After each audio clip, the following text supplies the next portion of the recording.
Hello there everybody, my name is Dash and I welcome you back to yet another devlog video for Disharmony, my rhythm game RPG. If you saw the last video, you'll know there's a lot to catch up on, so let's not waste any time. Since it's been so long since I uploaded an up-to-date devlog, you must think I've made tons of progress, which is both true and false. I have gotten a ton of stuff done, don't get me wrong, it's just that rather than creating new content, I've been recreating old content for the most part. This includes all the game's character portraits, the game's text system, and a ton of other stuff, which I'll be going over in a moment. Hell, I've remade so much stuff that the game is practically starting to feel like a remaster of itself before it's even released. Aside from that, I've also managed to snag a whole bunch of new equipment.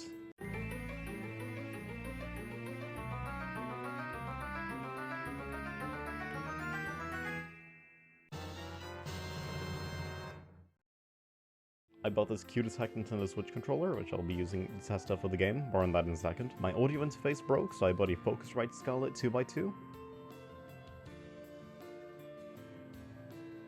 And last but certainly not least, I now own a Wacom Cintiq 16.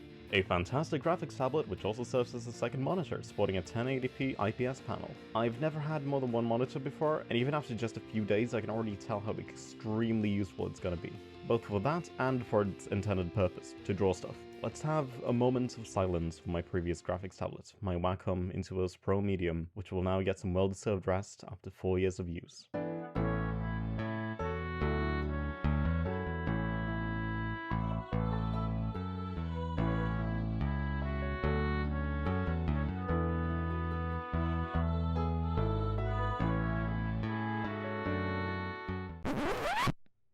I was gonna show the last drawing I made with it, but like, can I even show this on YouTube? Surely I'll be fine, right? Right? If you stick around till the end of the video, I'll tell you a funny story about how I got the tablet to begin with. Hi, I wasn't sure how to fit this into the video, but I've also been working on District 2 of Arelon, and it looks pretty cool. Oh yeah, and since we're on a line of tangents, you know that super complex delta time thing I mentioned in the last video? Yeah, I implemented that in 10 minutes. 4 lines of code to make it work. Absolutely insane, I don't know what to tell you. Where were we again? Oh yeah, the controller thing. I didn't originally intend on including controller support, but the more I thought about it, the more bothered I got by the lack of it.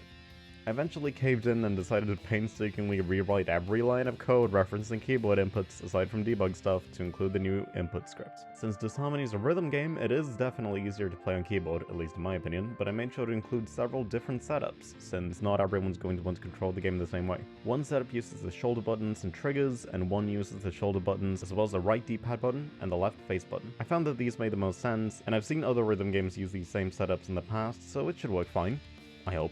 I managed to beat the first boss on the first try without any real issues, so it seems decently well balanced. I'll definitely have to do some more testing though. Speaking of things I should have probably done right from the start to avoid having to redo hours of work, you know what I like? Character portraits. Especially when they look good. It's a shame the ones I made a couple of years ago look like hot garbage. When I made the first set of portraits, the ones for Ash, I had recently played a game which used a very low resolution for its character portraits. I referenced that game for the portrait's dimensions and resolution when making the ones for my game.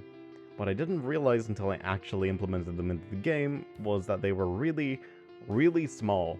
Too small. You could barely see them on screen without straining your eyes. So I did what any smart person would do, and scaled them up to double their resolution, which in the process completely broke the game's otherwise mostly consistent pixel density. Instead of fixing this by redrawing the portrait I had made, I kept making new ones, with the same resolution. Why? I don't know, I guess I was too stubborn to change the first one? Even though it would ultimately have saved me hours of work if I just fixed it. Anyways. Holy shit, the new sprites look amazing in comparison. It's not just the resolution. I've become a way better artist since I drew the originals, and I have a better grasp of what the characters should look like by now, so they really do look that much better. I was almost embarrassed to show the old ones. Like, you boot up the game and this is the first portrait you see. Would you be proud to show that? I sure wasn't. I can actually show this to people now and not feel immense internal pain. I didn't completely change the way they look or anything, they still look consistent with the game's art style, just like 100 times better. What was previously a big lump of pink pixels now actually looks like a cartoony hairstyle. It's crazy how that works. But hey, a character portrait isn't the only part of a dialogue system, and it just so happens that the biggest component of it kinda looked like hot garbage as well. The game's old text system was really, really bad, It was ugly both to the player and also under the hood. It was an absolute clusterfuck of code, and it didn't even look great. Whenever a line got too long for the text box, it would correct itself and draw the next word on the line below. That's good. However, it would only do so when the word was already too long, leading to this odd hitching effect which looked incredibly jarring. That's bad. There are some games that have this issue. Touhou Lunar Nights is a fantastic Metroidvania, and it has this issue. The big difference is that dialogue plays a far bigger role in Disharmony, a heavily story-driven RPG, than it does in a fan-made exploration game based on a bullet hell series.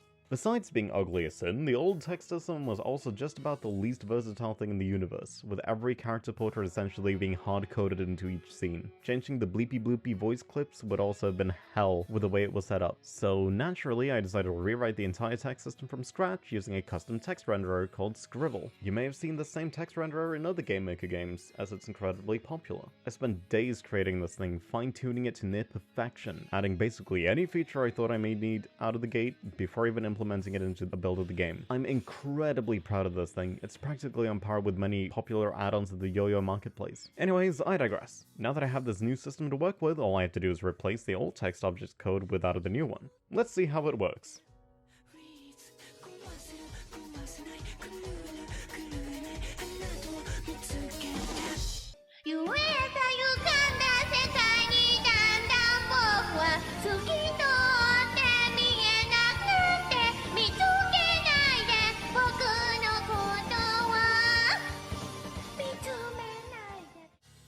Yeah, so here's the deal. When I said the old system was inefficient, I didn't just mean that it was hard to use, I also meant it was hard to replace. I don't just have a text object and an NPC object to replace, or a couple variants of those. I have a total of 70 objects that need to have their code changed entirely. And while I would love to punch my younger self in the face, while I would love to just roll those objects out the window and use the same text object for all of them, that would take way too much time. This is already going to take several hours to do, and I really need to get this done ASAP so that I can keep working on stuff that actually moves the progression of the game forwards. You know what though? At least it's gonna look absolutely fantastic when it's actually implemented. And it's gonna be a joy to work with. Before we get to the outro, let me tell you that story about how and why I got my Cintiq. I didn't want to interrupt the flow of the video by telling it so early on, but if you've stayed this long, you've already seen the important stuff, so...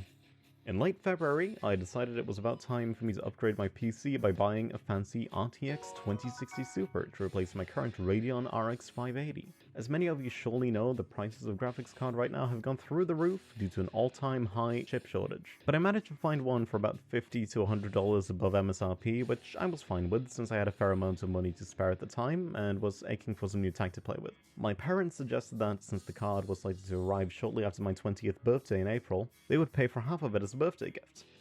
I thought that sounded like a great gift and ordered the card. When the 8th of April rolled around, I got a text from the retailer saying something like, "Sorry, your product won't be delivered on time. The new delivery date is the 9th of April. I thought, alright, a one-day delay isn't so bad. The next day rolled around and I received an eerily familiar text. "Sorry, your product won't be delivered on time. The new delivery date is the 10th of April. Yeah, this went on for about 2 weeks. Eventually the text stopped, so I thought, okay, I guess it'll arrive later today. It didn't, nor the next day, or the day after that, or the day after that, or the day after that. I contacted the customer support and they apologized and said it should arrive pretty soon, but they were unable to give me an estimate. I wanted to use that money to get a Cintiq since I've been eyeing a listing online for a while. A listing from a store in the next town over that said they would have one in stock. The day before I requested my refund, I checked the listing once more, and sure enough, it was still there after about 3 weeks. I confidently cancelled my order for the graphics card, and sure enough, the listing I'd been following for weeks suddenly changed and now said out of stock. I wish I was joking. I ended up looking for one all over the place. One retailer claimed they had it in stock, so I called them just to make sure since the store was about an hour away. They said the website was inaccurate since they had sold the last one. In desperation, I bought a train ticket to Stockholm, went to a retailer that had it in stock, bought it, brought the incredibly heavy box back to the underground, through the train station, and eventually on the train back home. That was a journey and a half, let me tell you. Well, here we are. It's the end of the video. I'm still incredibly busy with schoolwork, but at the time of recording this, I only have a couple weeks left of the term, so I'll be able to upload these a lot more consistently soon. I've just recently started looking into how to set up a Steam page for the game, so that'll hopefully happen soon. Stay tuned for that. I guess this would be a good time to plug our social media. Follow us at boot-catstudio1 on Twitter and boot-catstudio, that's Studio, S-U-D-I-O, on Instagram for occasional updates and screenshots. That's about it for now. Thank you all ever so much for watching, I hope to see you all in the next video, and as always, have a good day.